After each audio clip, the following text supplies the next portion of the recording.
to him, and I'm just really proud to be able to put this together for him in his honor. So I want to give you guys applause, so give yourself applause for making this happen.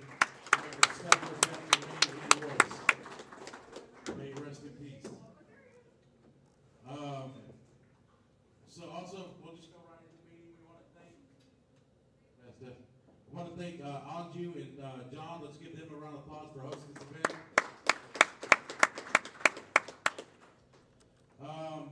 As far as, we'll just go over the rules really quick. It's going to be BCAPL rules, modified, I should say, and because the non-ball does not count the back two corners. The way the rack is one up front, two in the back, and a rack your own. Non-ball does not count the bottom two corners. You lag for the break. Alter the break after that. Alter the break after that. And then just rack your own with the AccuRack. If you need a watch, you can come see me. Or Blake, Joshua, and Dwayne. He's an official BCAPL referee. Dwayne right here. So if you need any close hits to watch, you can get either one of us. Make sure if they're playing in the tournament, not to come, you're out there pitch in the middle of their backstroke. Three foul is in effect.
Also, Corey, no headphones, so everybody knows, no headphones. What about you, Corey? Also, we got 64 players on a 10 table, so there's going to be no smoke breaks. All right, guys? No smoke breaks at all. You do get a 1 5-minute break, and it's going to be a bathroom break only, but no smoking in the middle of your match. Take your break, and it cannot be in the middle of a rack. It must be in between games. It doesn't matter whose break it is, as long as it's in between games. I'm fine with that. Everybody clear on that?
coulda. All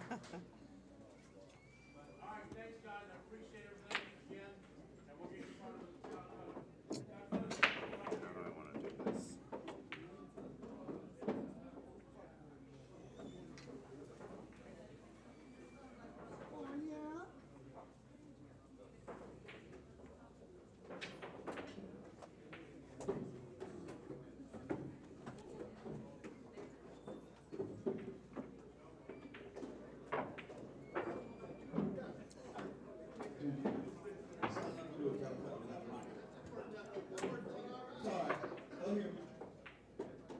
Alright guys, we're only doing 2 picks in the litter today. Only 2.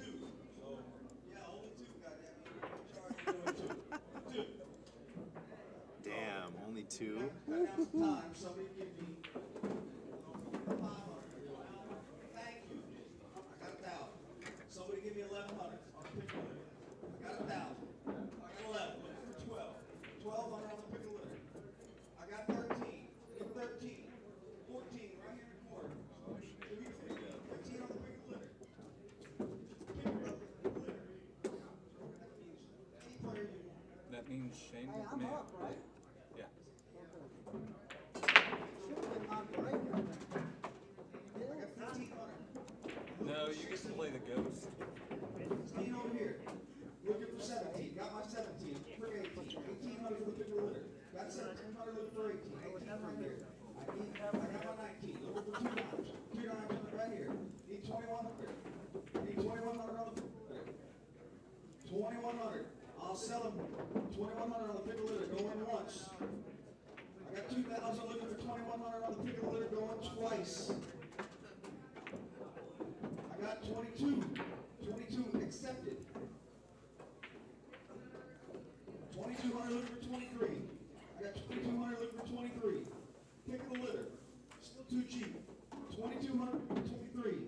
I'm gonna sell them 2,200. Going once. You get your pick of the litter. $2,200. Going twice. Sold. Shane. Shane McMahon is off the list. Shane and then Shane. All right, second pick. Who'll start me off with a Shane dime? and then Shane. Somebody start me off with a dime. Shane. Second pick. Huh? I need a dime. Really? Somebody give me a dime. Ricky, are you back there? I need 1,000. Shane. Somebody give me 1,000 on the second pick of the litter. Shane. Just make, No. we can do it the long way if you want. We can start me out with a dime. All right, somebody give me a nickel then. I got my Actually- nickel. Somebody give me 600. Right here, 6. Looking for 7. I got 6. Looking for 7 on the second litter. There's absolutely no way it's He's gonna been go this playing cheap. really good Give for me us. the 700. I He got always 7. played good. Pick it All up. right. Or Eric. 900 on the second pick of litter. You got it for 900, sir. Looking for 1,000 on the second pick of litter. I got 900. I'm looking for 1,000. Second pick of litter, way too cheap. I got 900 looking for 1,000. I'm gonna sell it. I won't do it. 900 looking for 1,000. Going once. I got my 1,000. Thank you, sir. I got 1,000. I got 1,100. 1,100, right? I got 1,100 looking for 12. 1,100 looking for 12. TJ, be careful your face might freeze that way. 1,100 looking for 12 on the second pick of litter. Will be 1,100 looking for 12 on the second pick of litter. I got 1,100. I'm looking for 12. 1,100 right here looking for 12. I'm gonna sell them. 1,100 going once. I got 12. Thank you, sir. $1,200 looking for 13. Got it. Thank you. 13. I got 1,300. I'm looking for 14. I got 1,300. I'm looking for 14 on the second pick of litter. 13 looking for 14. Need 1,400. I'm gonna sell them. 1,300 going once. It's Think about illegal this to now. break like that. $1,300 is way too cheap. It's okay, you're not out. Twice. Goddamn. I got to talk shit and hit that break really well. That was above his pay grade.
Okay, guys, coming at you live from Sticks and Stones Billiards in Louisville, Texas, out here for the Royce Memorial Tournament.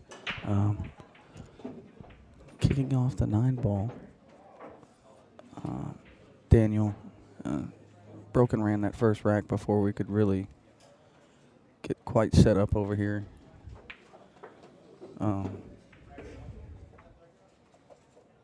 But yeah, we'll just take her from here. I'm going to try and update the score for you guys as we go.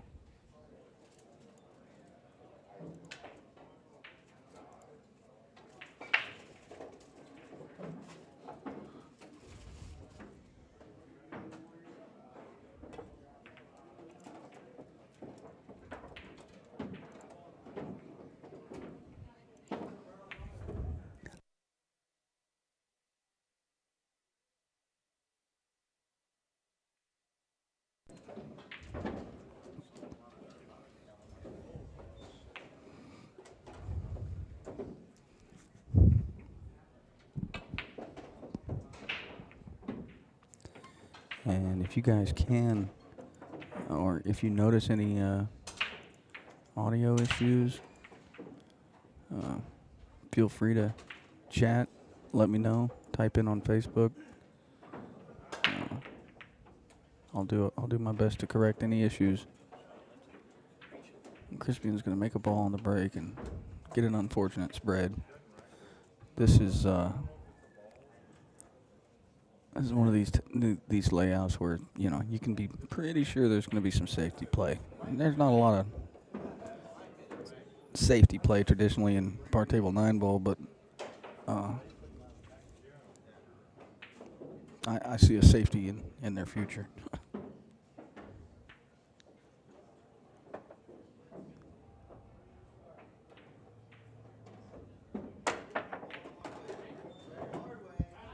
And if he gets the right angle on this ball, which he may have overrun, yeah, he overran it. He'll be ducking right here. I was thinking about making the 2 and playing safe on the 3-ball behind the 4. You know, shoot the 3-ball out, but I imagine he's going to duck right now. Just a simple cover. Might have left the edge of the deuce. That's what he's looking at now. And it looks like he didn't, so Daniel's going to have to kick. And I would think he's going to want to kick the inside. No, I thought he would. Okay.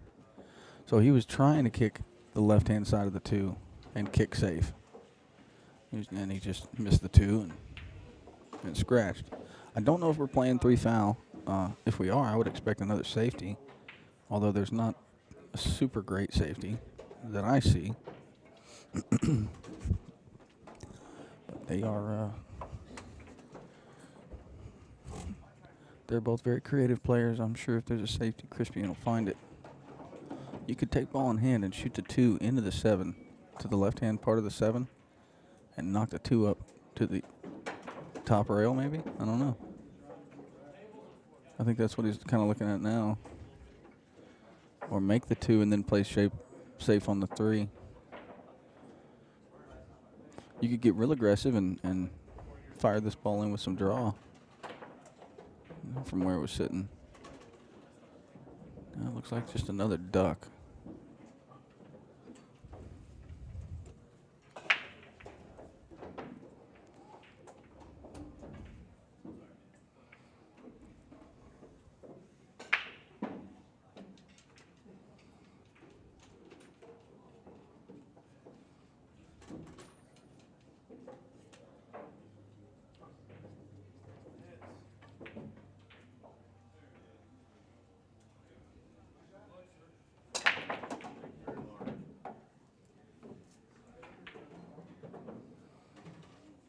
And he's elected to chip the deuce. Try and stick him behind the 3, and I don't think he cut off the kick from underneath, yeah. So Daniel probably just kicked. Now he's looking at the... I thought he might have cut this kick off with the 8-ball, but he's probably giving him a half a ball both directions.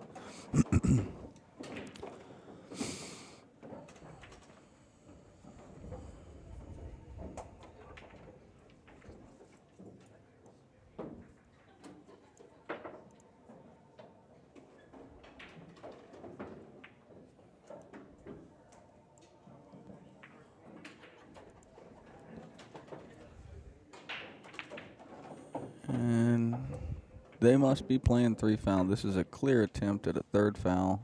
This one blocks it from. You block the 3. You block. No, I like it. Just rolling it. Rolling the 2 in between the 4 and the 3 and putting the cue ball down table of the 4. I think it blocks. It blocks everything but a 2-railer into the 2 ball. Just want to lay this in there. See, now the only hit shot he's got is a 2-railer to hit it, which I expect him. This one's tough. He doesn't have a great angle. That 8 ball. That 8 ball's covered the 2-railer very well.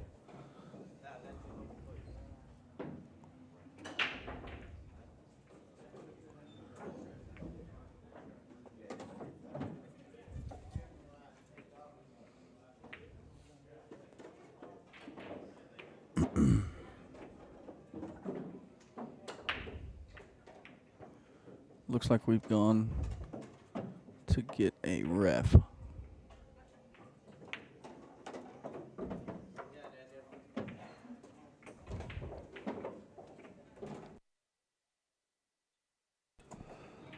And I think they didn't go get a ref. They went to confirm whether or not it was 3 foul or not. And Daniel's going to jump kick at this ball, I think. Or maybe jump to land on it. Now we're getting a ref.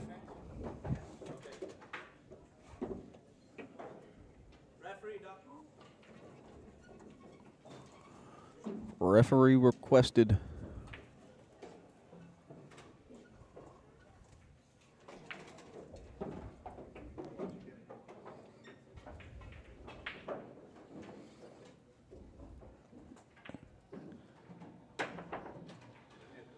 It's pretty good. Just bounced right into the top of it and clipped the ball and saved the game.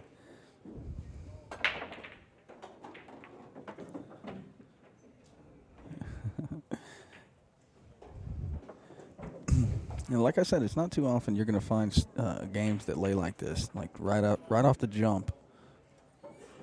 I knew it was going to be a safety game. And he's on one again.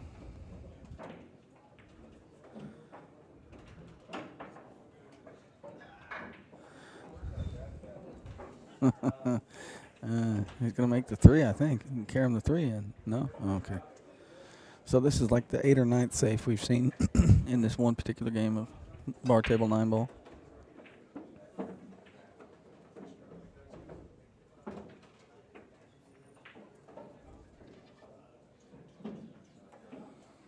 And they're going to jockey until one of them thinks they can make something. The only problem here is you don't want a 2-rail behind the 4. Oh, with the cue ball. And that's going to open them up.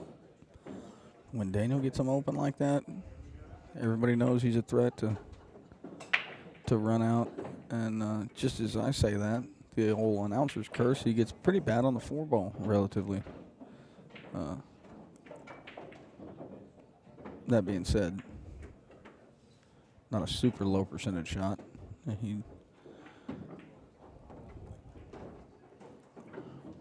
I looked at him to come 1 rail, 2 rails back to the bottom left part of the table. And he just hit that ball very poorly. And a lot of players that jump up there and shoot that quickly, I would be saying, I think he rushed it. The one thing I know about Daniel is he rushes everything. That's how he shoots. That's how he plays.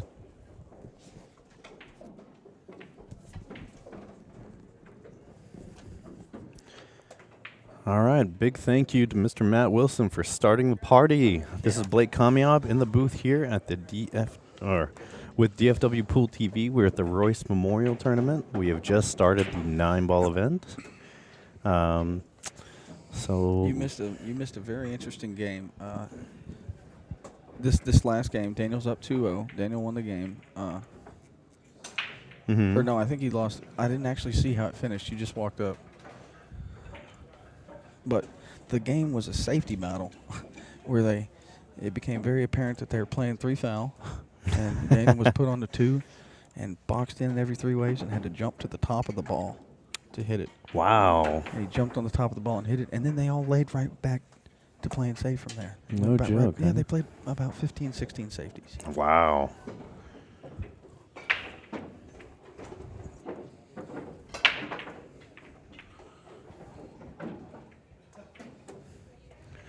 All right, so it sounds like we are all square at 1-1.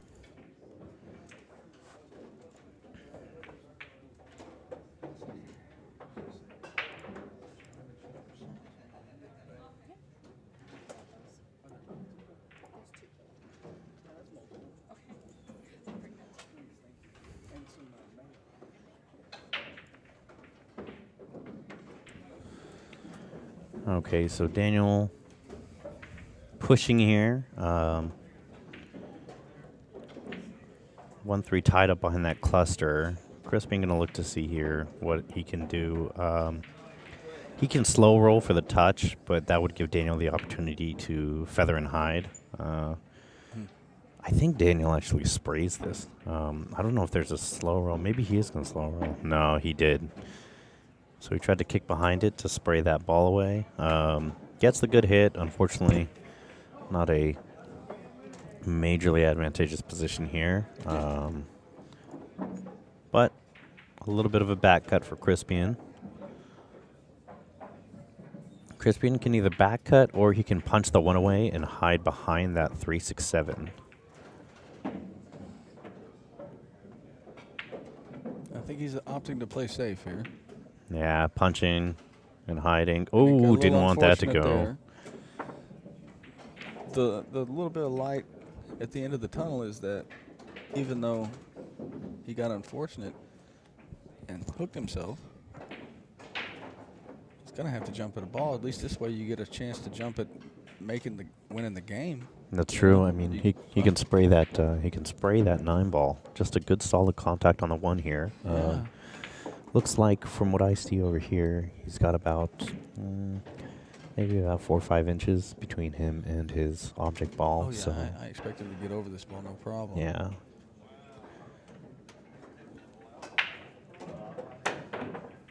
Getting good contact on this jump here. Unfortunately, the 9 doesn't go where it wants, and the 1 stays in place. Daniel with a big opportunity here. After unfortunate ball action on the break, Daniel getting a chance to keep his serve here. Run out looks pretty standard. I was going to say most critical shots going to be from the 3 to the 5, and then after that, everything pretty much sets up the way he needs.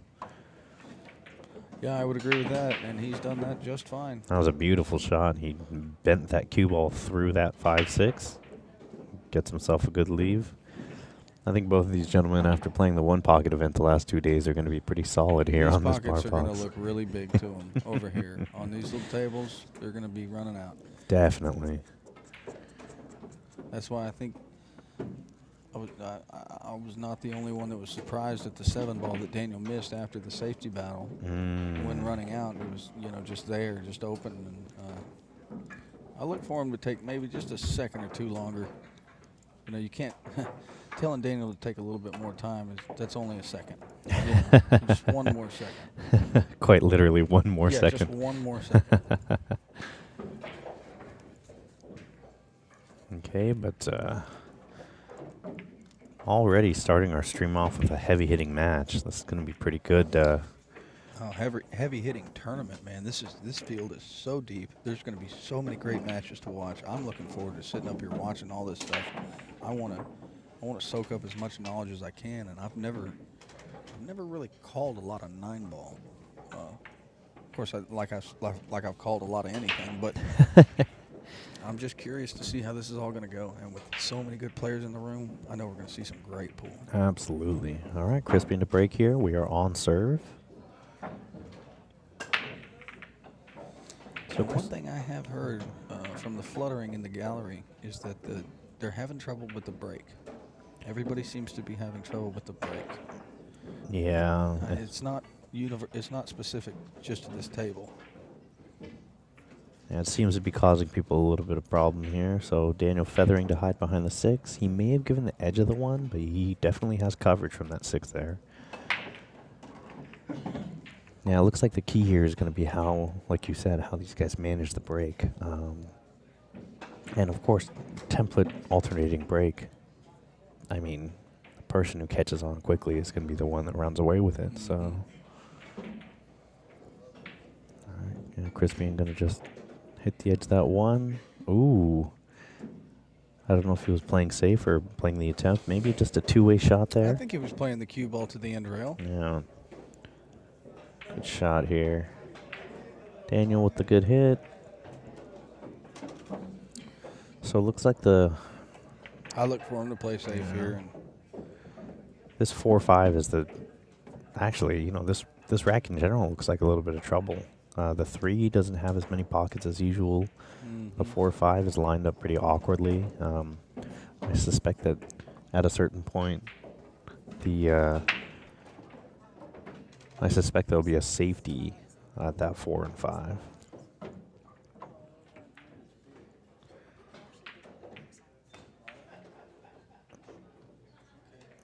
All right, Crispian playing the safety here. Unfortunately, I think he leaves the edge of the 1, but the 4-5 gets positioned in a worse spot. So Daniel just looking to just pocket this, and oh, he pockets it. Well, he tries to pocket it and manage the 4 ball. Unfortunately, the 1 hangs. Now the 4-5 is a little bit easier to manage. Just position from the 3 to the 4 is going to be the looks like the critical shot here. Yeah, Crispian looking to get under this 3 ball. Maybe try to shoot it toward the left side of the bottom left corner so he can roll the cue ball down. yeah, I was thinking of trying to get the cue ball up there where the chalk is. Yeah. Roll straight down to the 4 ball. Oh, he swings a little harder than I thought. A little nudge, little rub on that 7. And from here, he can actually just cut that 3 in the corner and draw the cue ball away toward that middle diamond on the bottom right rail. Let's see how he goes about this. Really, I think I'd zigzag down now.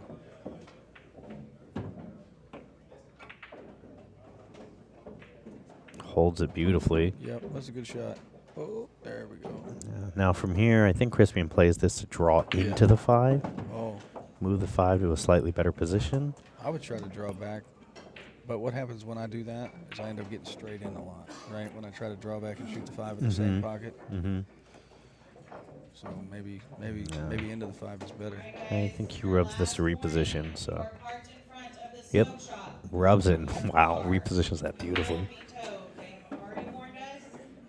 Please do not let that be you. Dude, that might be part. I'm moving like this is scary. I'm not parked on the front. I'm parked on the other side, but I'm right in front of the smoke shop.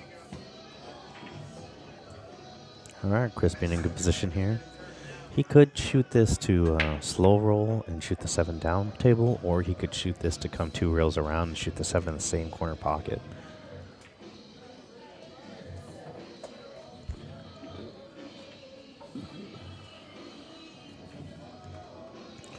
So opting to slow roll here. Slight back cut on the 7 to the bottom left corner, but that actually floats the cue ball to the middle of the table, leaving Crispian the optimal angle to shoot that 8 ball and come around to shoot the 9.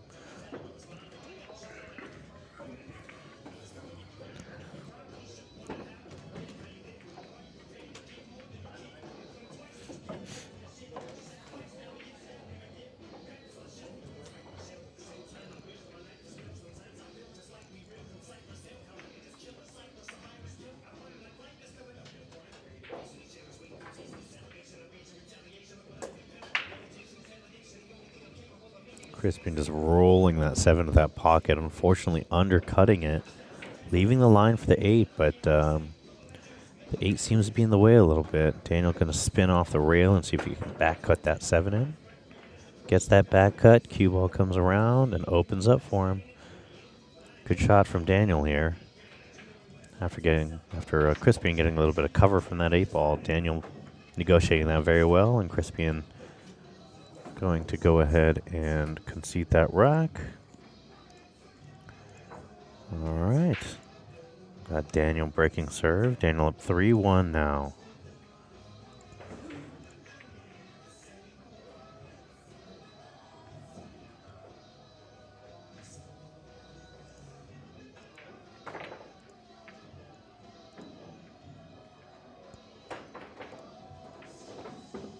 And while we have a chance, I do want to go ahead and thank the sponsors for being a huge part of making this tournament possible. Thank you to everybody for your contributions. Thank you to everybody for your support. Thank you to all the players that have attended. Thank you to Sticks and Stones for hosting us. Excuse me. And hopefully we've got...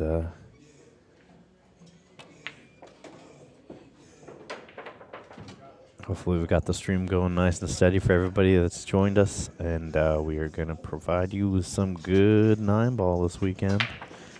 So Daniel with the break here. Pocketing the wing ball, unfortunately. The 2 goes in the corner. Oh, and the 9 hangs. As soon as the 9 hangs, Daniel just concedes that rack. That 1-9 combo was pretty straightforward. It was there. So a break of serve and then an unfortunate scratch leading to a break back. We are all square at... we are back on serve at 3-2 with Crispy in the break.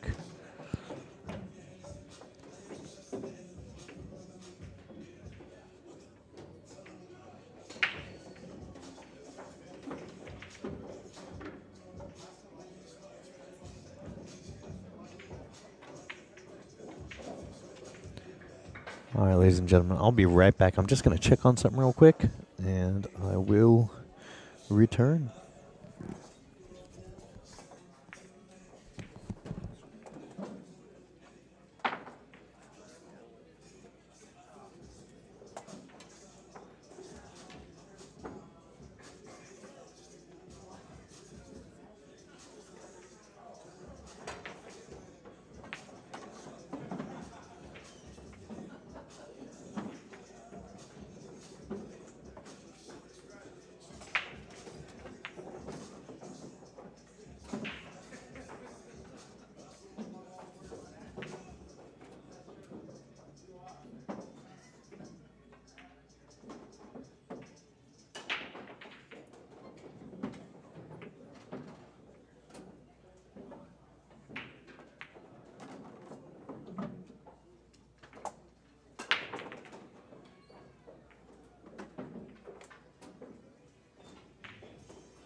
All right, I am jumping back in the booth here. Looks like it was a dry break, and Daniel had eyes on the 1 ball. So Daniel firing the 1 in and playing the safety on the 2, sticking the cue ball behind that 5 ball.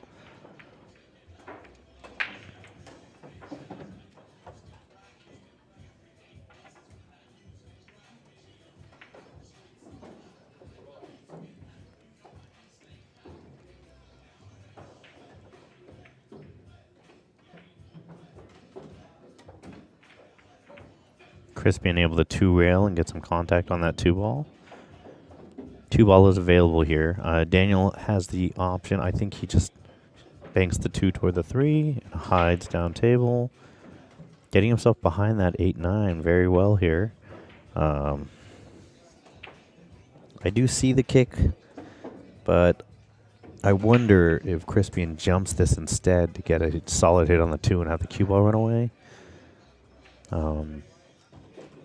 He can line up for that 2-row kick and maybe hit and split these balls here.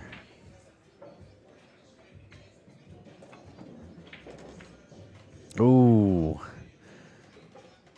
That spin catches off that second rail a little bit too much, and Daniel giving ball in hand here. So I think Daniel has to check to see if the 3 goes past the 7, but in this case, I think he might run it. He might play to shoot the 3 ball on the side instead. Yeah, just leave the 7 alone. He can shoot this through, get to the middle diamond.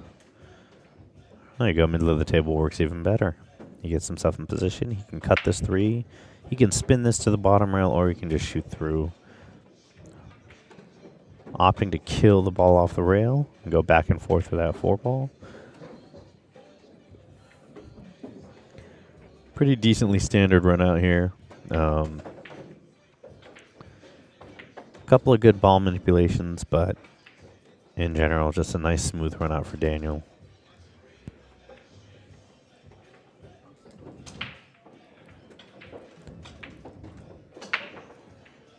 Daniel going to take a second, let the player on the next table shoot.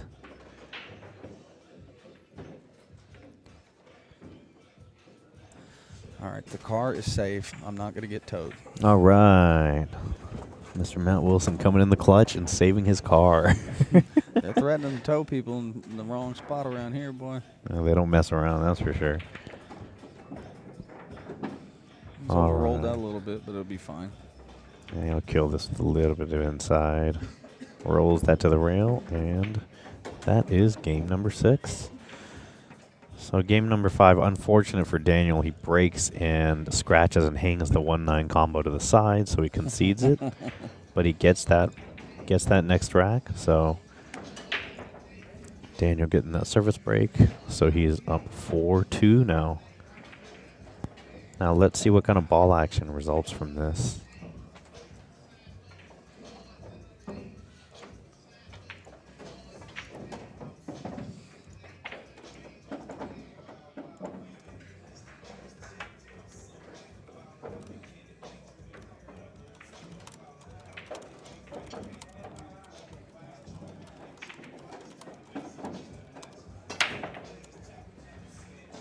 Daniel with a big break here, making the 2, 3, and 7. Unfortunately, the leave on the 1 ends up a little bit awkward, but shouldn't be too much of a problem here.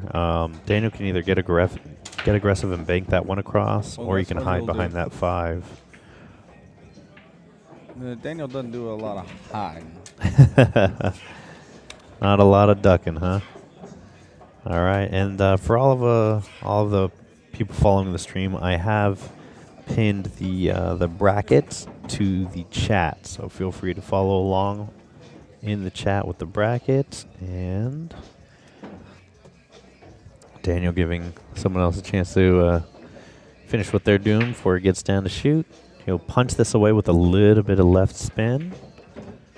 Brings it up. Stays on the good side of this. Opting to kill it with top inside. Cue ball needs to stop, and it stops good.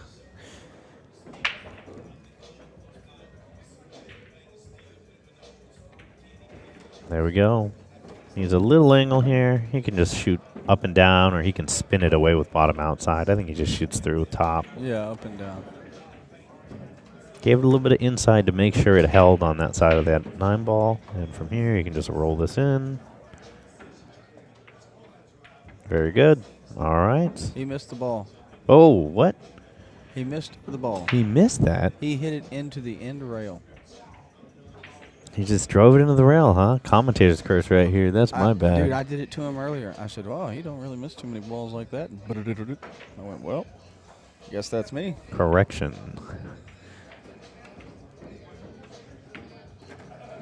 Whoa. Crispin giving that a little bit of extra sauce there.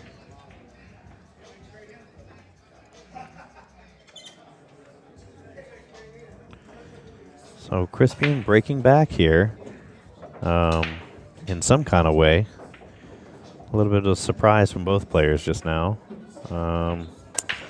Let me see here. Score now 4-3. We are back on serve.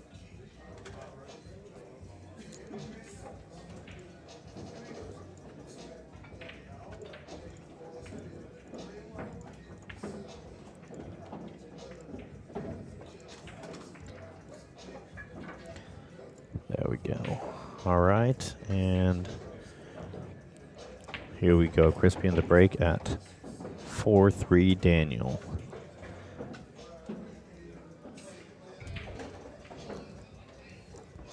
So Crispian's break has changed a little bit in 9 ball. When he was breaking earlier in the year on tour, this was the break that he was playing. He was putting a lot more gas on it.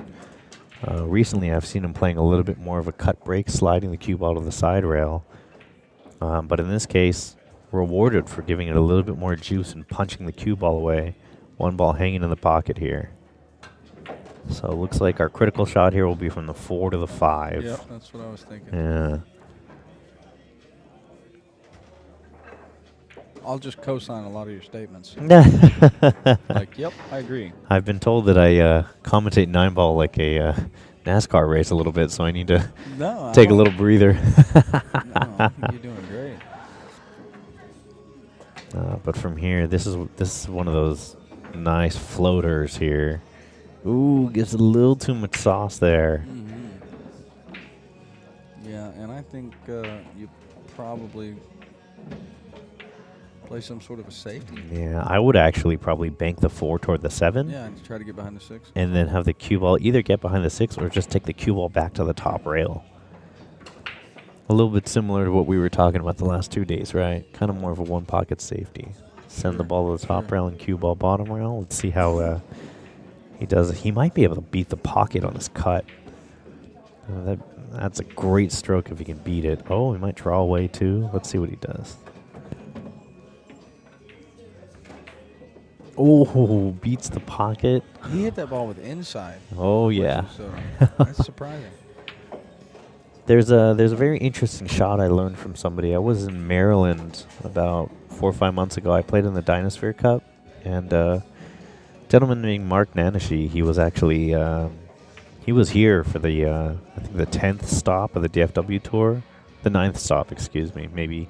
But I watched him play that same cut, beating the side pocket. It was interesting. He did shoot it with inside, but if you look at his stroke, it wasn't much of a stroke as much as he was shoving the cue ball.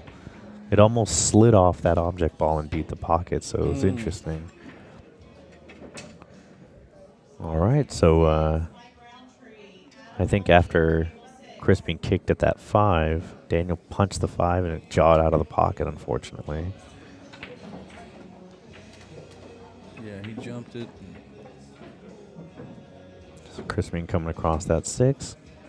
He looks confident it goes past that 8 ball there, so. Yeah, this seems pretty high percentage to get Another- out from here. Another quote-unquote standard. Yeah, well, here. yeah.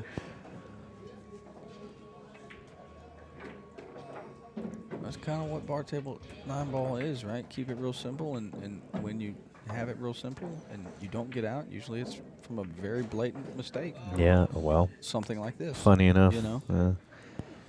Every shot I'm learning, right, deserves the same amount of attention and focus. Absolutely. And it's so much easier to want to, when one of those balls is hanging in the hole, it still very much matters what side of the ball or what, precise placement you hit on that ball.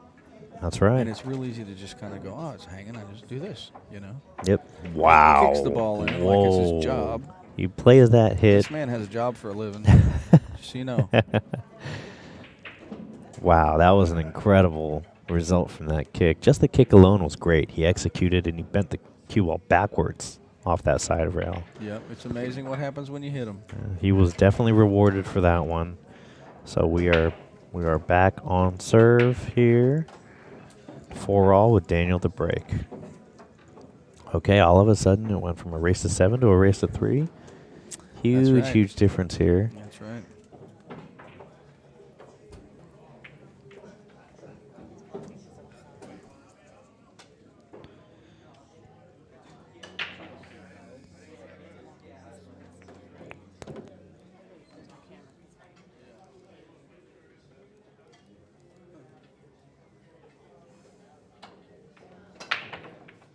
Daniel breaking here. Unfortunately, ending up with a dry break, but and then I think the lane is there Oh, to yeah. cut that one in. Oh, yeah. Now, at some point, you got to decide if you're going to shoot this 5-9 combo or if you're going to play safe once you get to the 5. And I've got to figure this out before I start shooting the 1, or I tend to find myself missing the 1 or the 2. It's really weird like that. Oh, he stuns us. He's going to roll this under the 3 ball. Yeah. He's going to try to get to that middle diamond, I think. This is a tricky little shot too. You can slide off. and, Yeah, that pocket gets big here. tick off that 8 ball if you don't put a good little force follow stroke on it, you know. Yeah, because he has to catch that little window. You're right between the corner pocket and that first diamond. Okay, so opting to play it a little safer, get outside of it. Now from here, Crispin can play the safety. He can actually play off the 3 and come back behind this 9 ball if he like. Yep. And send the 3 2 rails up behind the 4 and the 6. That's right. This will be more of a cue ball safety, Sure. right? So he plays this. Wow. Oh my gosh. Oh, I thought he was going to open that window up with that 3 there. Yeah. Holds the cue ball very well though. This is actually pretty good. The 4 and the 6 block the 2 railer. He's only going to have one option to bank at it. Yep. Oh. Fires Missed it it by and a- finds that pocket, unfortunately. Yeah, by about a ball and a half, I'd say. Yeah. So, Chris, we're going to roll through here. And then this is where you were talking about the decision on that 5-9. I mean, What would you do here? I would want to probably position to play safe on the 5. I agree. It's interesting because even if you negotiate the safety on the 5-9, the 7-9 still Yeah. something to think about as well. Well, So if the 7 ball wasn't there, I would probably just fire it. Yeah. I'd play position for the combination. But because it's there, I'm going to come down beneath it. Or give it a shot at breaking it out Wow. like that too. Oh. And he got a little unfortunate there, but he still has a opportunity to play safe. So he could actually bank bank in the the 5. sides, Yeah, bank the 5 away and just stick the cue ball between the 9 ball and the rail here. If he really wants to just kind of feather this safety. Oh, he's looking at caraming here. You can tell he's gearing it with a little bit of bottom. Yeah, he tried to play that carom. Yep. And $5 Miguel. Yeah, he's going 5 ball is open here, and he cuts this. Again, small little errors on the wrong side of the balls from. That's right. One critical mistake, right? Oh, well, 2 for 1. Hey, if there's anything I learned the other day, you can shoot 3 or 4 bad shots. One good one kind of gets you all back in line and changes everything. That's right. Whoa, that thing thought about He it. teetered on the edge of sanity right there. If that ball had hung up, I'm afraid he might have lost it.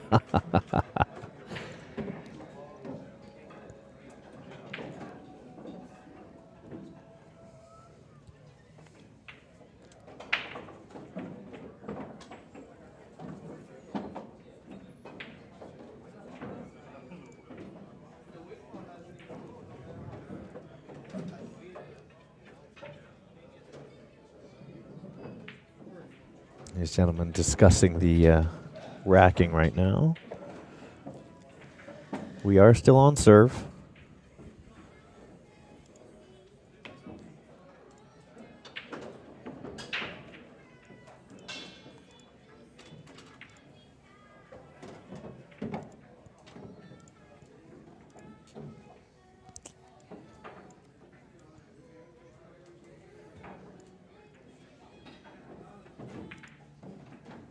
All right, Crispy in the serve.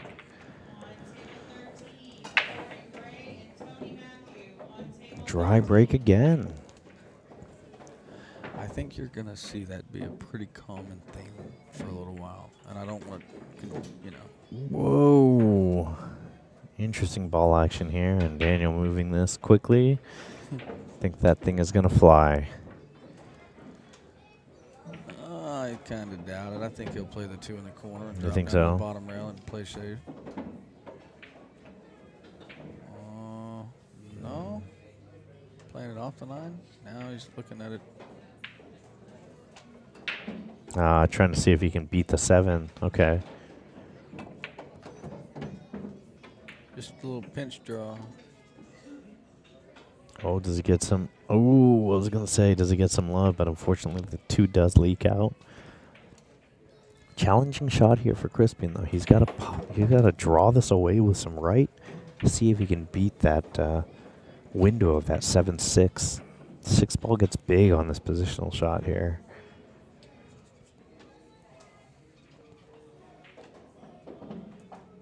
They're scaring it with a little bit of inside, actually. Let's see what he does. Wow. You want to talk about a crisp contact on a shot. Great cue ball Now, movement. does the 4 pass the 8 ball? Okay. Yes, 4 does pass So the he can 8 ball play the there. 4 in the top left and pretty much have a pretty standard pattern he can play.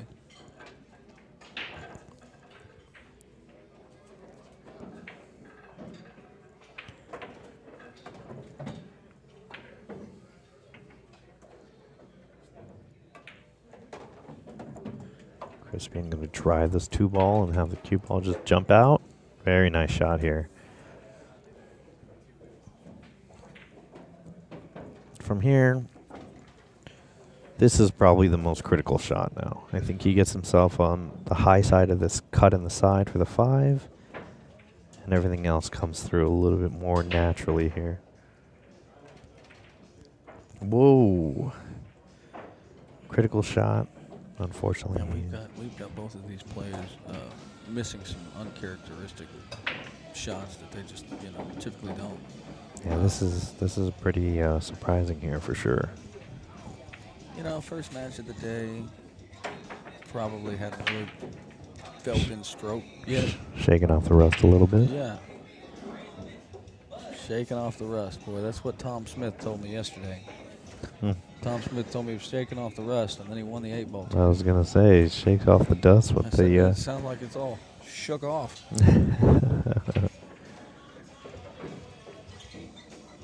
All right, Daniel, moving this 2 cue ball a rails. little bit more. Very nice, finding the middle of the table. I thought Crispin was gonna make him shoot this. Daniel up 6-4 now in the race to 7. Daniel on the hill, Crispin needing 3. I understand that this is not a handicap tournament, right? And even the DFW Tour, when I play in that, it is a handicap tournament. I'm usually the one getting the games. I find it really hard to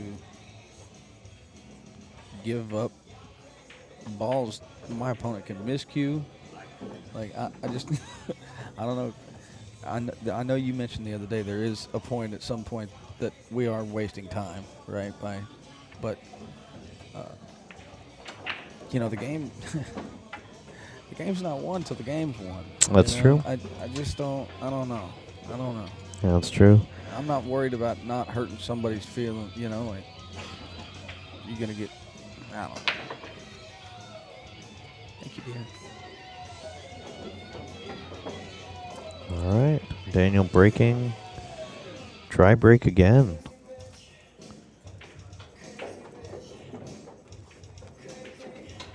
Crispian to shoot here most of the rack up tables, so Crispian can just,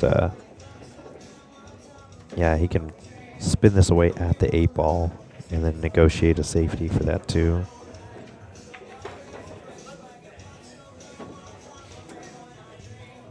Ooh, I see him feathering that 2 ball between that 5-8, leaving it in there, and then having the cue ball come up toward the 4.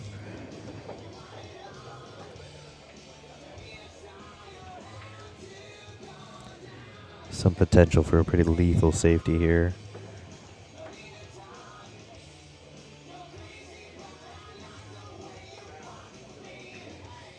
He's going to take a second to put the extension on his cue, make sure he can cue comfortably to put this ball exactly where he wants.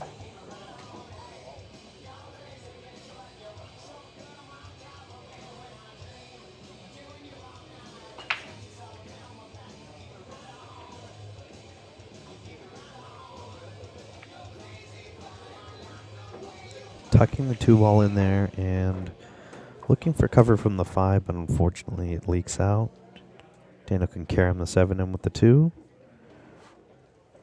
2 ball ends up traveling to an awkward place, but Daniel can hit the left or right side of the 2, run the cue ball down table, opting to send the 2 ball away and have the cue ball stay up table, but leaving the window for the 2 here.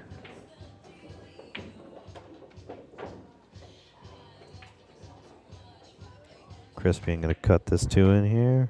Roll straight up.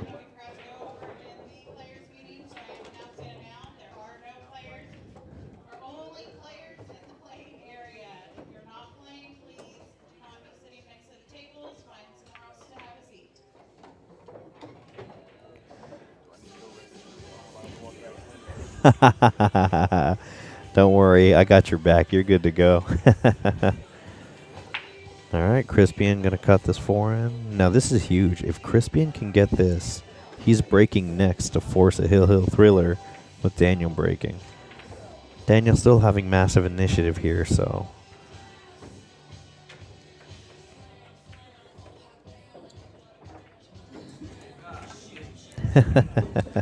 Now I'm unmuted. Now Matt's back in here. I guess I was talking to myself for a couple seconds it's there. like that, the Twitch stream guys, you know, they get on there and you go, no, you're muted. Look at your mic. You know.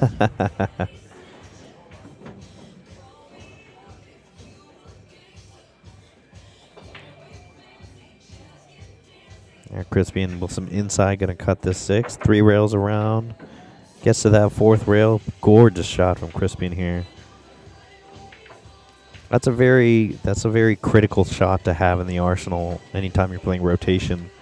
Just a center inside cut to get position like that. Right. Because it allows you to utilize the most safe part of the table, which is the center of the table. Furthest away from all the pockets. Crispian using it again. Yep.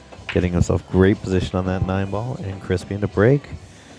We're back on serve. Crispian fighting to force Hill. Now let's see how this break goes, because this is the critical piece of the puzzle. If he can survive this with a good break, he gets himself in a very powerful position here.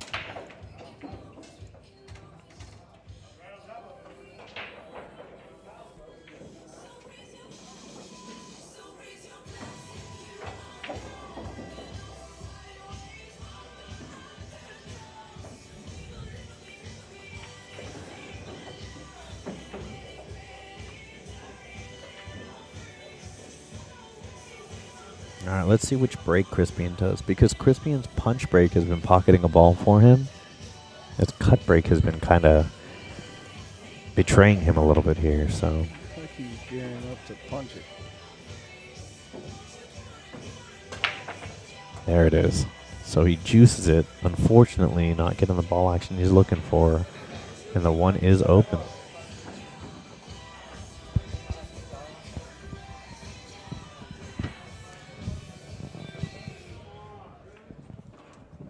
Alright, so looks like as long as the 6 passes the 7,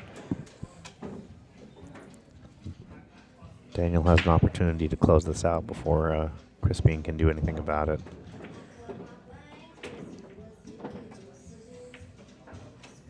I'm curious to see if he breaks a ball out here. Oh, he Whoa. miscues. And you know, I mean, It's very easy to take a very easy to take a ball for granted on these bar boxes, but unfortunately, the game of pool will punish you anytime you take a ball for granted. and that's precisely why I don't want to give my opponent an easy 9 ball that he may take for granted. That's right. That's right. I mean, I can't help it. I still believe in this. I mentioned this a couple months ago, but I heard a story that players giving each other the last ball or the last 2 balls, it used to be a sharking technique to Well, not it's- allow a it- player to get in rhythm. Right. It still very much is. And it's interesting because there are players that will now demand the respect of being given the last ball or the last couple balls. Right. That I don't do well with demands. Yeah, it's one of those odd situations. So I believe that if a player's in rhythm, it doesn't make sense to cut him out of rhythm unless you're trying to do something a little bit,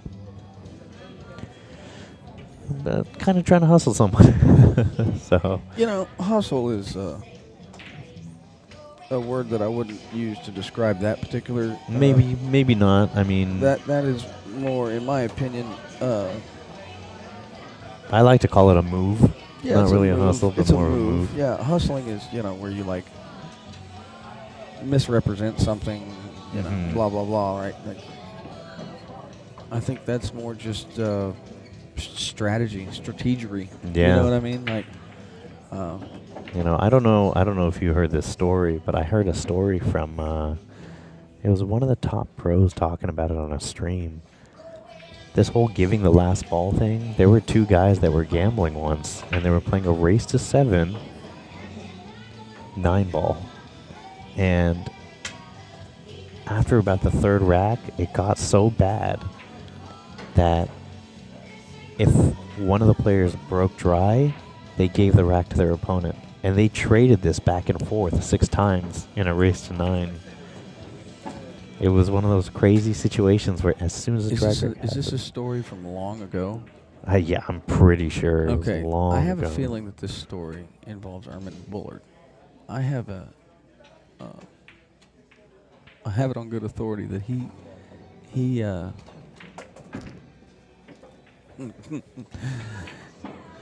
Is there anything to commentate here, Carl?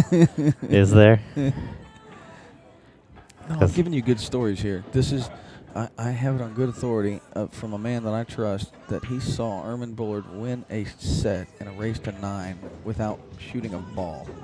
Wow. The guy had the breaks and would break dry or would break and run some balls and miss and just give them every time, And I'm just not sure if that can possibly be true, but I do trust the person that told me. Definitely possible. Back to the possible sharking thing. I remember I played a match years ago, coin-operated valleys up in Oklahoma, and a top player. I thought he was just trying to save quarters, because we were reusing the strike balls to play 9-ball. Mm-hmm. And he'd run out and he'd miss like the 6 and he'd scrape 3 balls and I'd rack the other 9 and before I know it he's up like 6-3 and I hadn't even hit a ball, and he beats me and that's kind of and I'm sitting there going, man, this guy's really worried about these quarters, and it didn't dawn on me till way later. Yes, sir, Carl, you are right. I It think is Hill now. There's a lot of errors going on here, but we are down to the wire. Daniel breaking. So again, Just look to see what the break is. He went over and measured where he wanted the head ball, and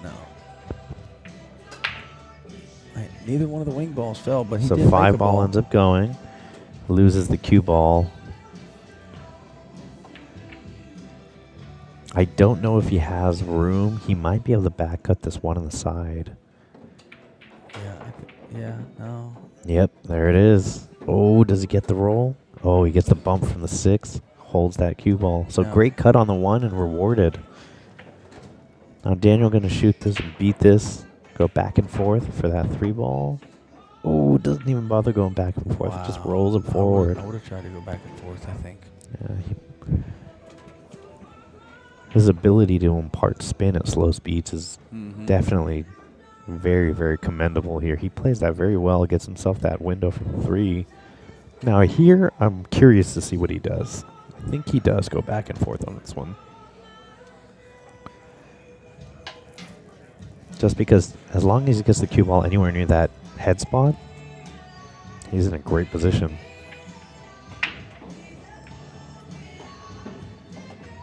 Similar to the way he put inside and killed the 2, I could see him do it. No, he's going to put a touch in. Oh, another uncharacteristic miss here from Daniel. Yeah, this is This match has definitely been nothing short of a struggle for both of these guys, just trying to find their stride. I mean, Carl said it best. Tons of errors. A lot of errors. And I mean, I can think of 3 or 4 on each end.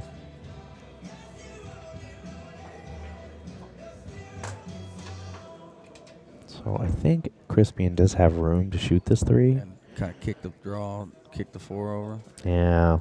Like, not draw, but just punch it over, I guess. Yeah. Gets the nudge on the 4. I think he ends up holding this for enough. Yep. He's got the lane here, so he can draw this cue ball back into the side rail. Even a slight back cut on the 6, the cue ball will naturally come out for that 7. Let's see how much he puts on this. Oh, geez. Whoa. Whoa. Oh, my gosh. Okay. So after a miscue on that 4 ball, getting to the 6 here, and I guess that roll on that 4. So let's see. Crispian going to collect himself, take a couple extra seconds here.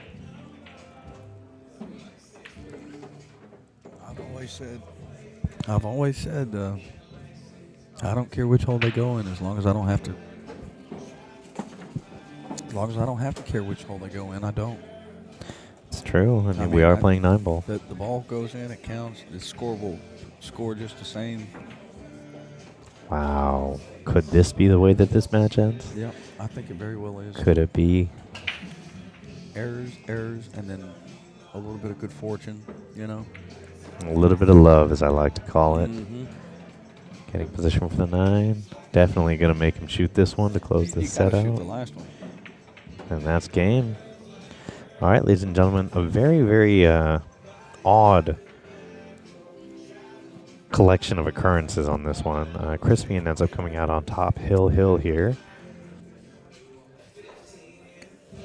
All right, we're all done with this match. We're going to cut to our commercial break with our sponsor, and we'll be right back. I'm going to perform a little racking experiment. All right.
All right, here we're going to have Tom Smith and Clint Freeman. Another good matchup.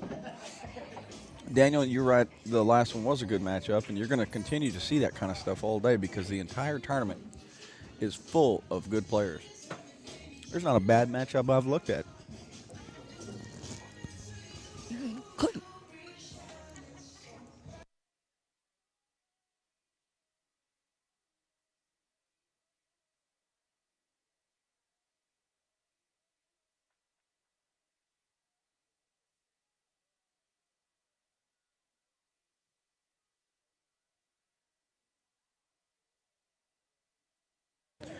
All right, ladies and gentlemen, we are back. This is Blake Kamiab in the booth here with Mr. Matt Wilson That's right. at the Royce Memorial Tournament.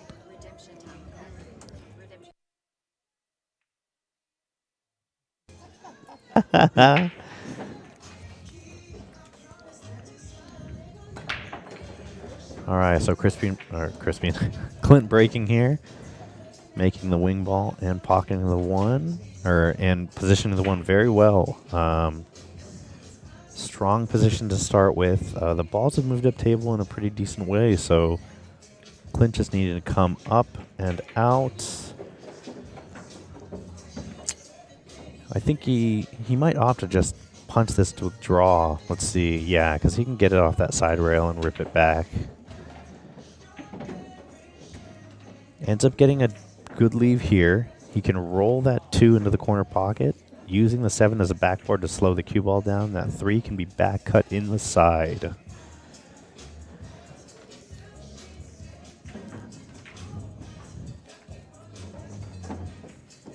He's also going to, Oh, cue ball trickles out a little bit on him. I thought that 7 ball would be a lot bigger for him. That ends up being an unfortunate little bit of a slide on that cue ball. So Clint going to find a way to bend this cue ball. he's 3-rail kicking at it. 3 rails for the hit. Wow, what a hit here. Great shot from Clint. Unfortunately, leaving the shot on the 3 ball for Tom, but either way, great way to get out of trouble here. Forcing Tom to have to shoot this without giving him ball in hand.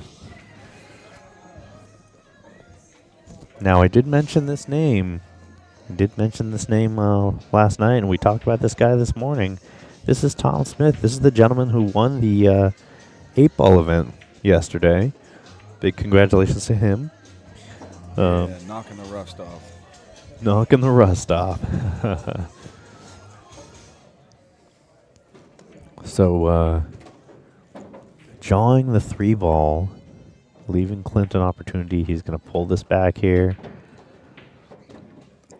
Good control on this shot here. Measuring the 1 foot draw. Whoa, losing that cue ball a little bit, trying to punch that 4 ball back and out.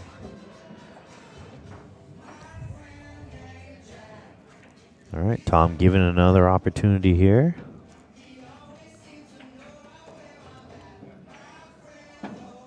Now, I'm not too familiar with Tom's game in different formats, but I am familiar with Clint. I've commentated on him a couple times. I've watched him play a couple of sets with players. I know that his rotation game is extremely strong, and I've seen him move the cue ball like it's nothing on a 9-foot table. So let's see. Yeah, I mean, you know that Clint is a bar box specialist, you know. Mm-hmm. I hadn't seen Tom in a long time. I used to know him 20 years ago when I played, before I took my long hiatus, and he was really good back then. Yeah, so it looks like he definitely has more of a rhythmic stroke here. But I think he'd be the first to agree with you. He is better at bar table 8 ball than bar table 9 ball. The 9 ball, okay. All right. All right, so Clint conceding the 9 ball here. After a couple of uncharacteristic misses from Clint, and, well, actually, you know what? There was only one, and that was on that 4 ball when you could tell when he stroked, he knew that the tip may have slipped off, or maybe he just caught it a little bit awkward. But I mean, I think he was trying to play that ball with the inside, and I think he was playing it off the 7. I just think he underhit it a tad, you know. Just didn't quite get the cut, but You know, I find that those kind of mistakes where you didn't miss a ball, right? They don't seem to stay with you. Like I heard Daniel at the end of that match. Well, it didn't matter. I couldn't run out. I can't make a ball, right? So missing a ball is such a more visual and like a feeling that you have, right? So when you haven't missed a ball, you just played bad position, and now you're kicking at a ball. The mind doesn't take that as hard, I think. Right. All right. So after a bit of a gift from Clint here, Tom breaking in the second rack. Tom getting that wing ball to go.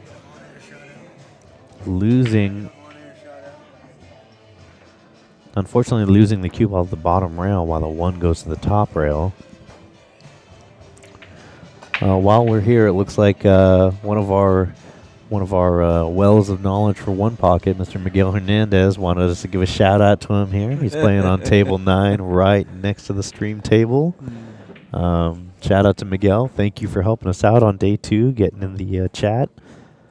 All right, so Tom opting to push here. So Tom pushing the 5 ball, making the 5 ball, leaving the cut for Clint. I see Clint making this pretty high percentage. He's spinning it. Oh, you know what?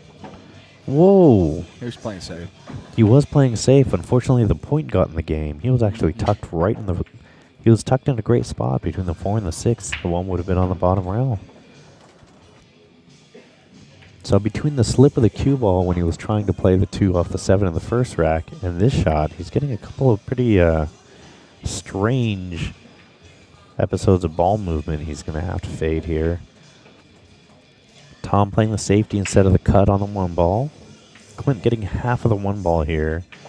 I see Clint playing a 1 pocket safety, or a 1 pocket shot for a safety. Maybe cross banking the 1.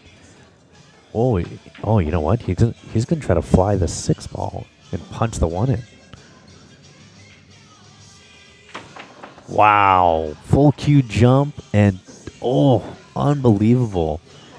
That is theft right there. Great shot from Clint. But unfortunately, the pocket just spits that. What did he... He said bleep, bleep, bleep, bleep. Bleep, bleep, bleep, bleep, bleep.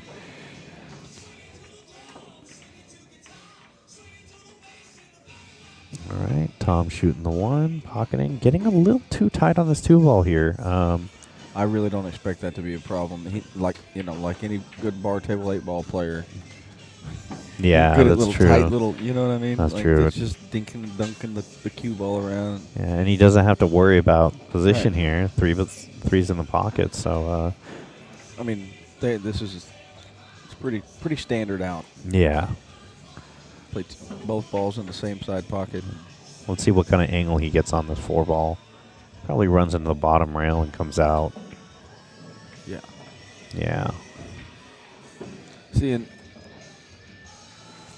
so he opts to he roll this a underhit little that. softer than I Yeah, thought. He Yeah. underhit that. He wanted to hit that a little bit harder.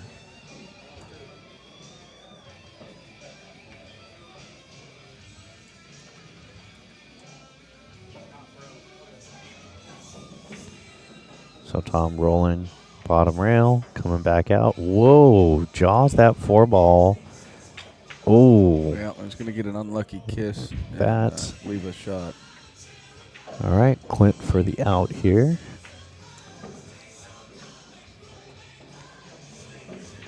He's going to just feather that 4 in. Cue ball holds on the pocket. Good shot from Clint here. So you can just stun this here. Nice and easy. Very nice. Okay, after a couple of goofy rolls for Clint and some theft, as I like to call it, Clint with an opportunity to square this off at 1-all. I'm not going to get too carried away here. He still has to negotiate that Right. 7 to the 9. Right. And I see him just punching this 9 in. Very good. Very nice.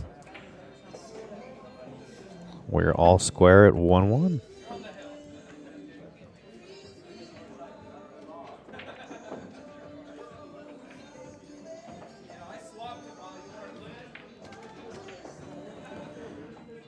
Okay, so both of these gentlemen able to pocket a ball on the break, which is a huge deal. That was definitely something that was a big challenge in the first set that was played on this table.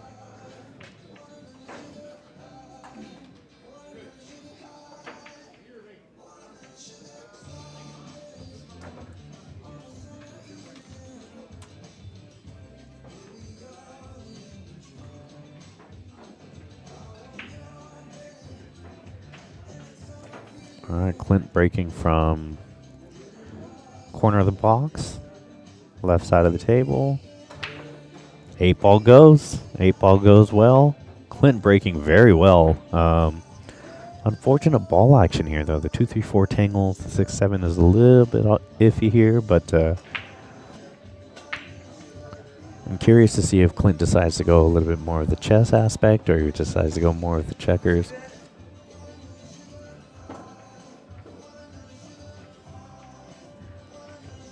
So Clint shooting that 1 ball there. 1 ball falls. Now Clint could play the 2-4 combo, or he could bank the 2 between the 3-4 and hide the cue ball back there. Banks the 2 away and sticks the cue ball to the 3. Now the 2-5 lines up a little bit interesting. I don't know if the 2-5 is wired per se. But the 5 ended up stopping the 2 and pushing it in the wrong direction. Clint actually playing that safety to hide the cue ball behind the 3 and get that kick angle to be eliminated. Tom going to spin this a little bit for the contact on the 2. Ooh, unfortunately underdoes the spin here. So Clint being rewarded for that safety, and now Clint looking for what his next shot's going to be. Yep, he's going to reposition the 2 ball, maybe break the 6-7 apart and hide behind that 5. Strong safety here. Leaving this back there, and also at the same time the kick from the left with the 3 balls out. The 2 rail kick from the top rail, right rail gets blocked by the 7. This might end up being a bit of a circus shot for Tom to get the hit. Tom could reposition a ball as well, considering the situation. I'm not sure what the final decision will be on this one, but very curious situation for sure.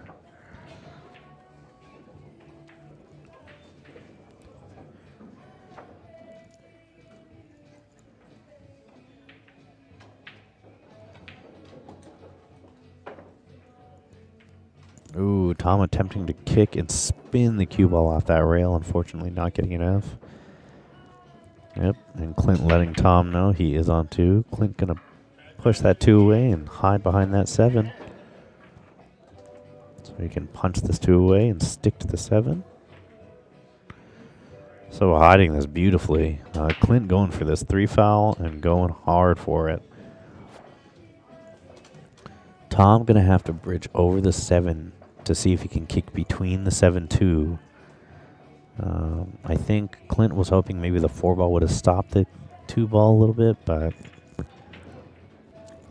at this point I don't see too many options. On table 15, Olake and Joshua Keller.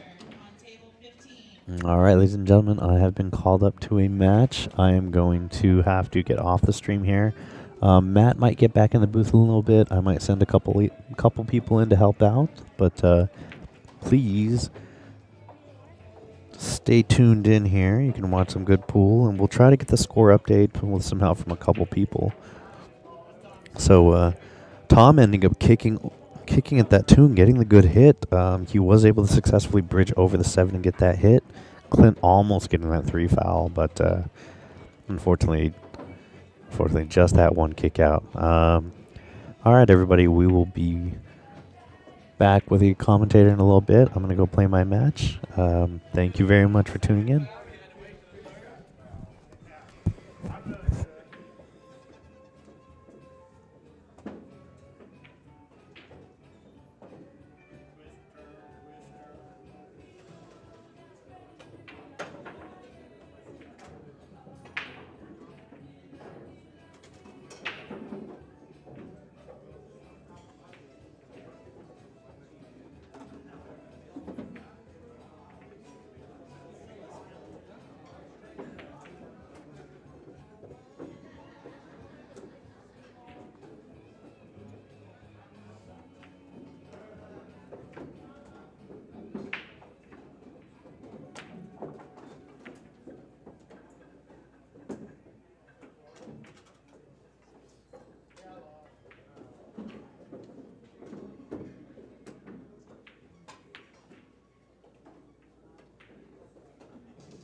Roman and Steve Langston on table 7.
On table 11, Gus and Joe Cleo on table 11.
Okay, so Matt Wilson back with you. The score over there is 3-1. 3-1 who? Oh, I don't know. But I know it's 3-1. And I bet I figure it out after this game.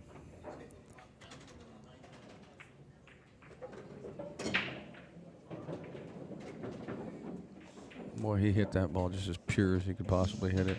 Got that perfect little kiss. On the outer tables, Miguel is playing Doug Winnett.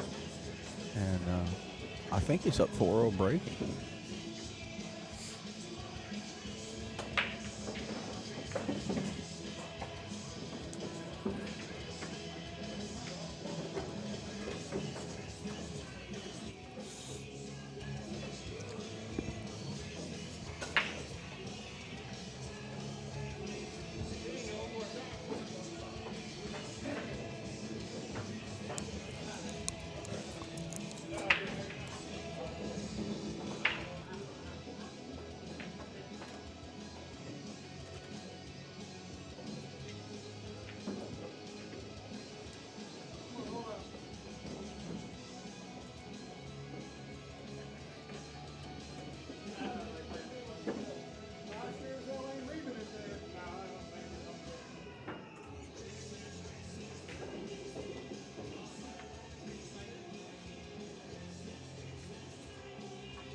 Cool. Thanks, David.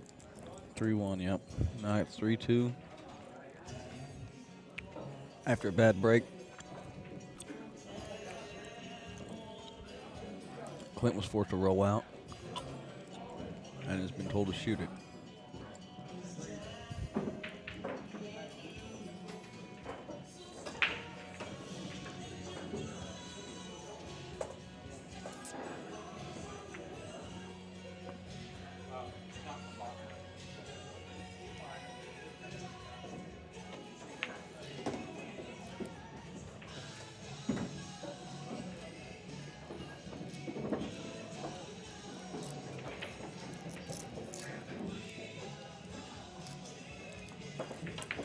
I think he tried a two-way shot there.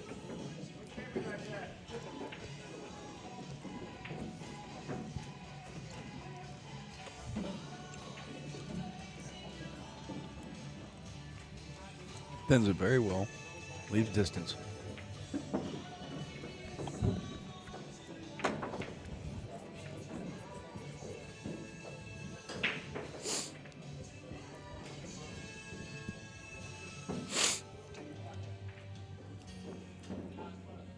I expect him to thin the right side of it and come back down table. Yeah. This one might roll out and give him a window. No, he stayed safe. I expect him to jump this full cue, I think. If he did it earlier, why wouldn't he do it here? Oh, he didn't. He thought he didn't have to jump it, and he clipped the 4 on the way out, and then scratched. The double foul.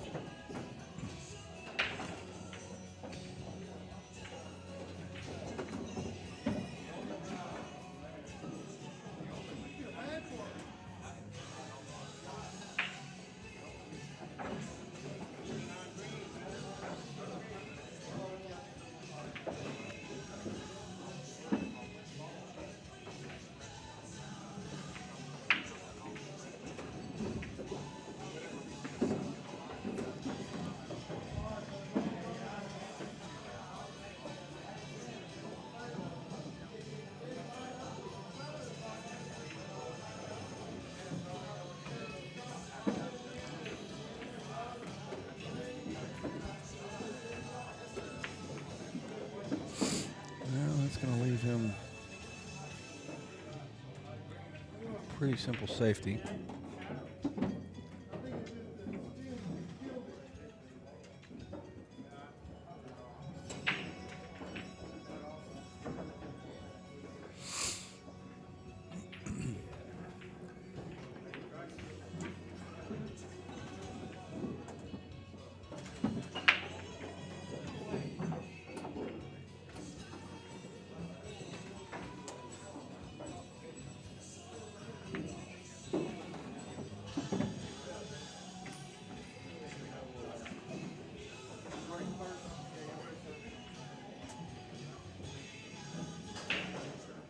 Jeff Royce to the bar. Jeff Royce to the bar.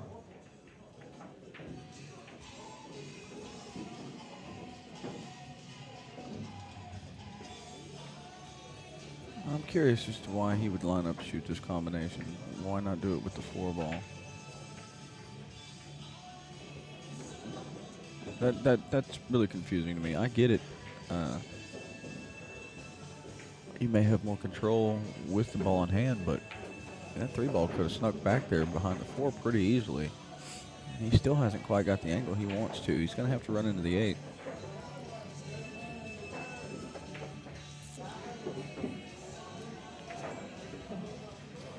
If he puts high inside on it, he's liable to scratch off the 8. He's got to draw out of this.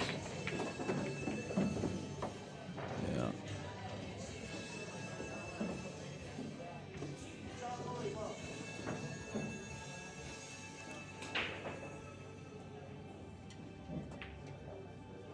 Will he roll it or no? He's going to punch it. Stop it.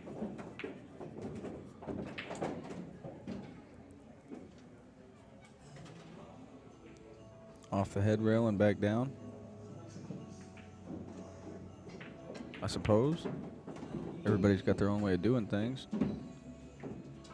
It looks like he's putting a spin on it to go 2 rails. Oh, okay, no. I know, Carl. I know. I know. But the only way I'm going to learn is going through it, making y'all suffer through it.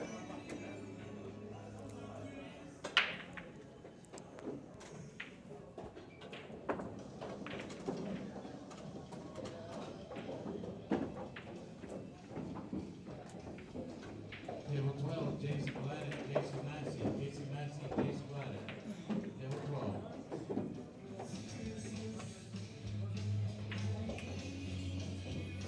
I know that changes the score.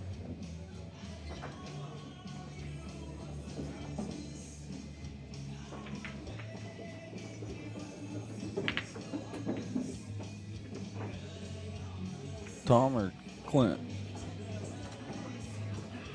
Which person you talking about, Carl?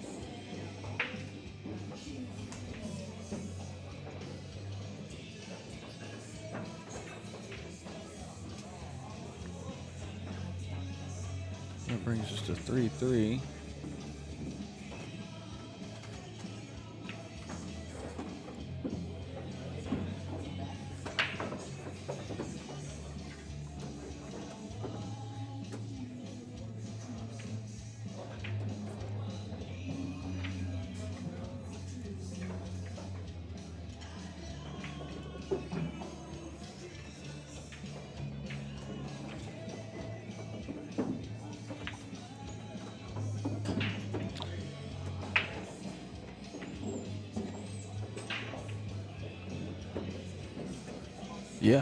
Yeah, true. Right or wrong or weird, as long as you do exactly what you want to do, that's a really good recipe to win games.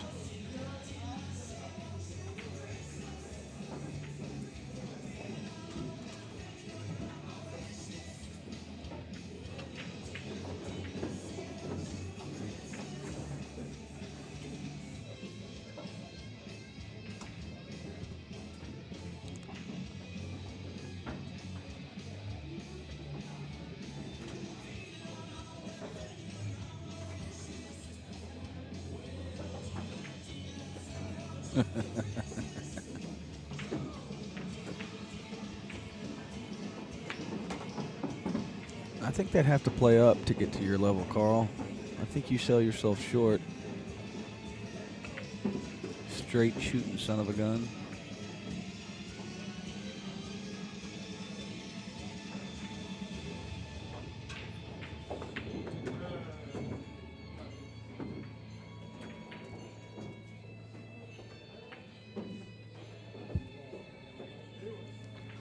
All right, that makes it 4-3.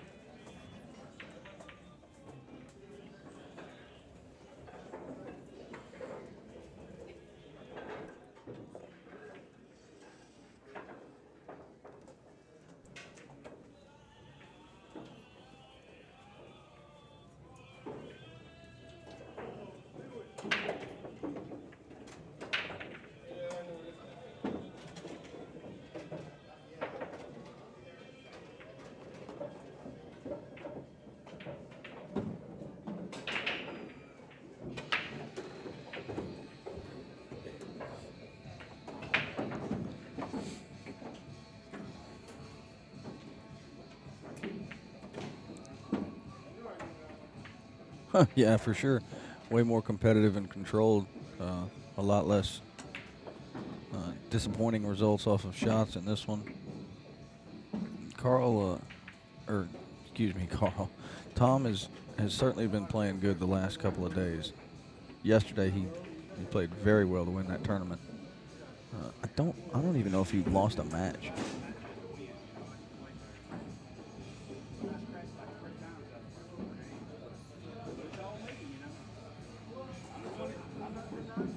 And you can see Clint kind of jump up there when he hit that ball. That'll start to happen.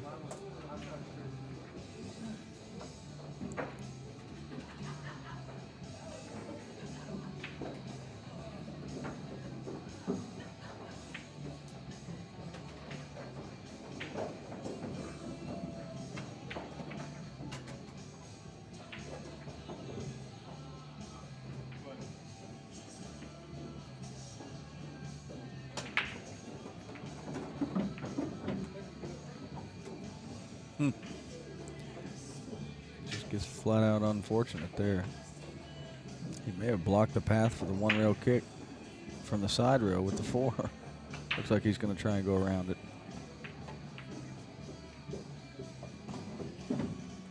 Nope, he's going to go past it and hold it up with some inside.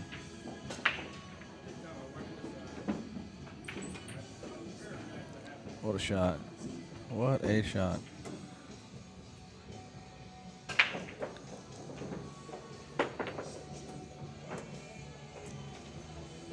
And you just want to follow it a little bit, right? Careful you don't get tucked behind the 6 ball. That's the only risk here. And then play the 6 on the side.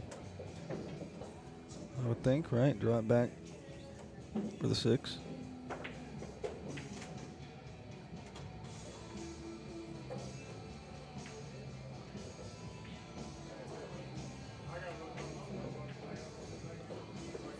He hit that ball real well. That'll enable him just to kind of roll this ball in, I think, and have a pretty natural angle. He might go off the end rail here. Yeah. Going off the end rail keeps a better angle on the 7. Now you can just stop your ball.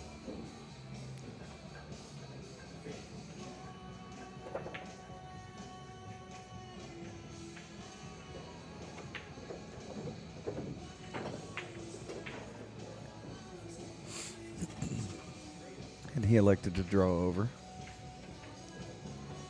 I'm quite sure he'll be playing this with top. One rail off the head rail.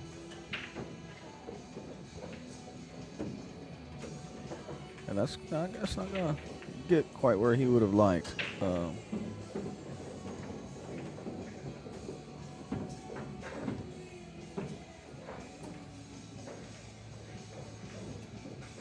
going to have a tester here.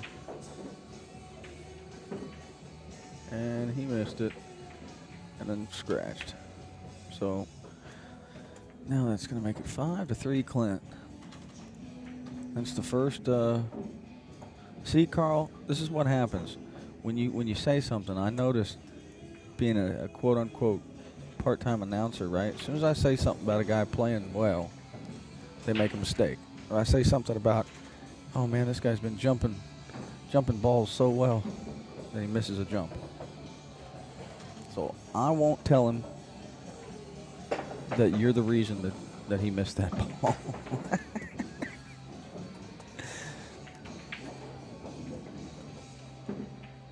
Yeah, well, that's how fickle this game is, you know? The line between perfection and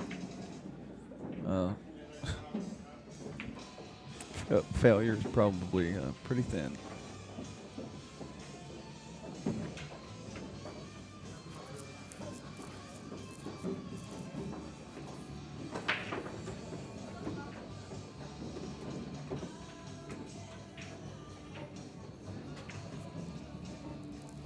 And he's gotten unlucky on this break. You can't see it. He'll probably have to, well, I suppose he's just going to mass A into it.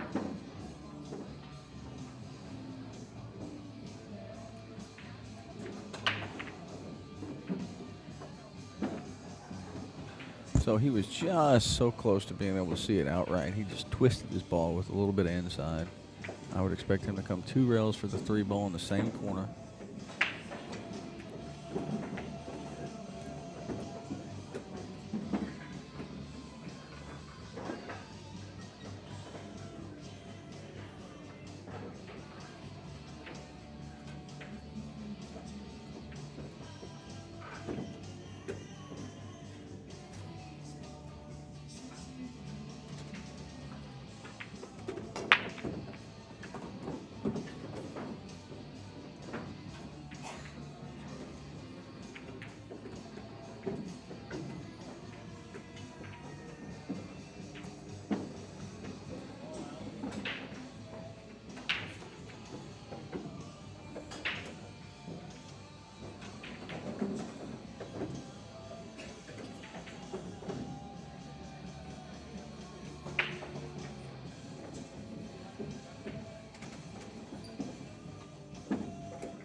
Yeah, the old announcer's curse.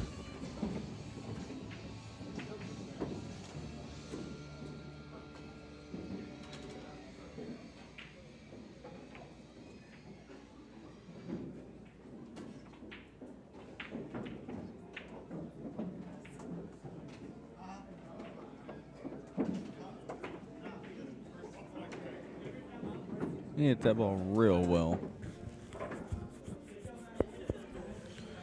Twisted it into position outside. And, you know, the tough shot is getting from the 4 to the 5, from the 2 to the 4, I guess. Yeah. So where do you play the 5? I don't think it goes in the bottom left pocket.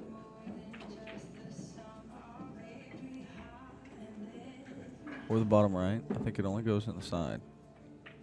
I think it goes in the 2 side pockets, and that's it. I mean, if you can get right on the 7 ball, you can probably make it in the, obviously you can make it in the corner. He was trying to 2-rail into it. Unfortunate to miss the shot. Slightly fortunate to get somewhat good positional leaving his opponent on the in rail with distance and a shot that he needs to come backwards with. It only lends itself to a follow type shot. And he ginned that one with some. Matter of fact, he almost hit it too good. And he'll play this in the side. I would think stunning his ball and playing the 6 in the top right-hand corner. Oh. He let Whitey go a little bit. Almost cost him. But that should be the end of this match.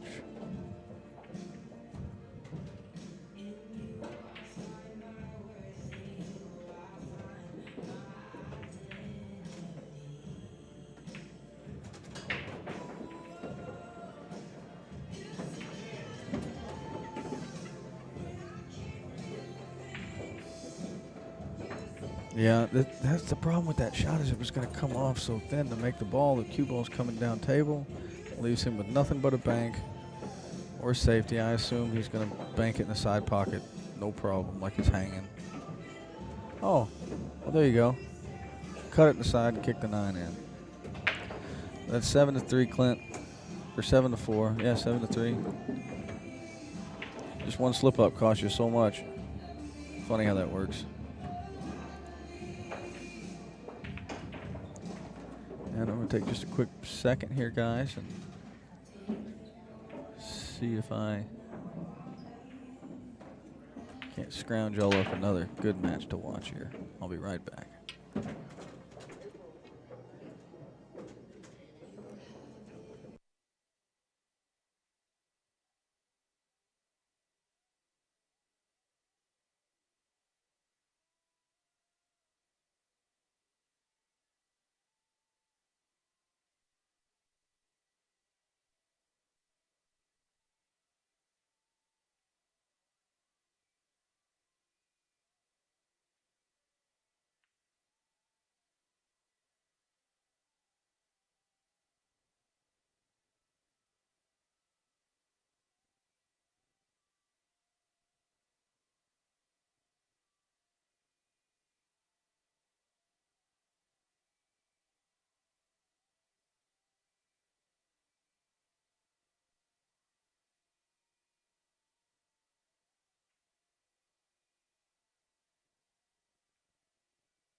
All right, ladies and gentlemen, Blake Comiout back in the booth here. I just got done with my match and had to take care of a couple of admin things, but we are back. So looks like TJ ahead 5-2 against Mike Roundtree. Mike breaking here. Oh, making 2 balls but losing the cue ball, unfortunately.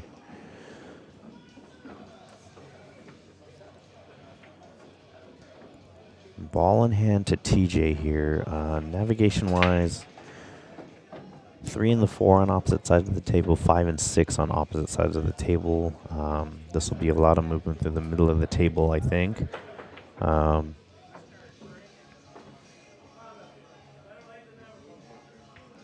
TJ just shooting that 2, probably going to stop the cue ball there. Maybe roll it forward a little bit, but I think just a regular center ball hit there. Gets himself a lot on this 3. TJ opting to just draw straight back to stay on the right side of this 4 ball here. Unless he decides to punch it across, but I think just yanking it back might be the way to go here. Yeah, just pulling it straight back here. Nice smooth stroke from TJ. Able to get some good quality cue ball contact between the cue and the cue ball. Really roll that cue ball away. So TJ now going to stay under the cut line for the 5 to the side. So now he can cut the 5 to the side and have the cue ball naturally come between the 8 and the 9. So he can just get on that bottom rail for that 6.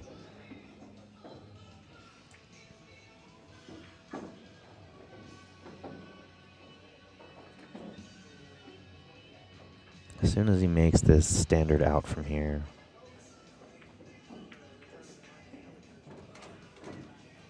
Yep, stays under that 6 ball. Perfect, so he can just shoot this with straight top and come across the table. Gets himself up high here. Got a little bit of angle on this 8, so he can punch the 8 in the pocket and have the cue ball sit up for the 9.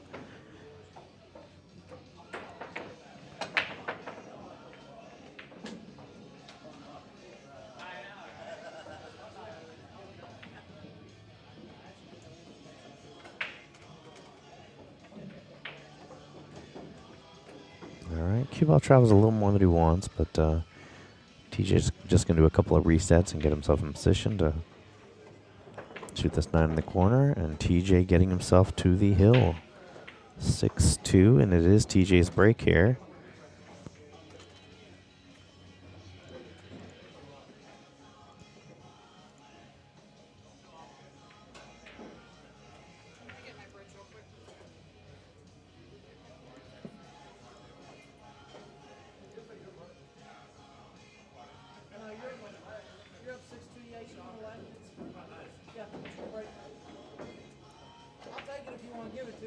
Quick little announcement to our viewers. Apparently, we have a local player local player from Dallas in Vegas playing in the 650 and under Mako.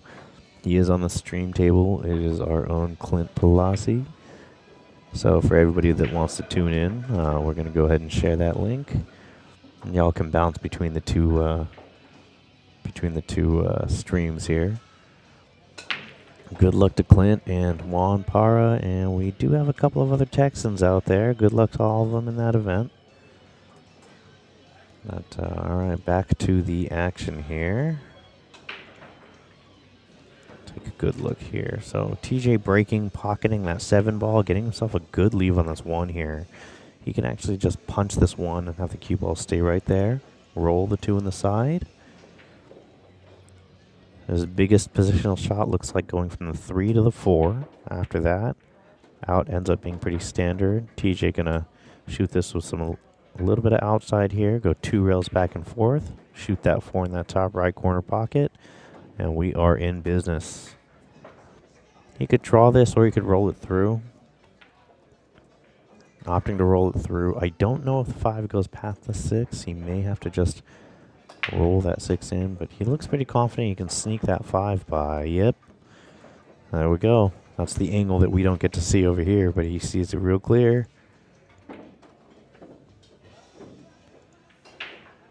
All right, and we got TJ. Got to shoot the 8-9. Mike conceding at the 8-9 here. Great shooting from TJ. Good effort from Mike over here. We're going to go ahead and put this match through. And then, ladies and gentlemen, we are going to take a little bit of a break from the stream. I do want to cut to our sponsor before I break. I do need to do a little bit of a technical adjustment here. So I'll be back in just a couple minutes.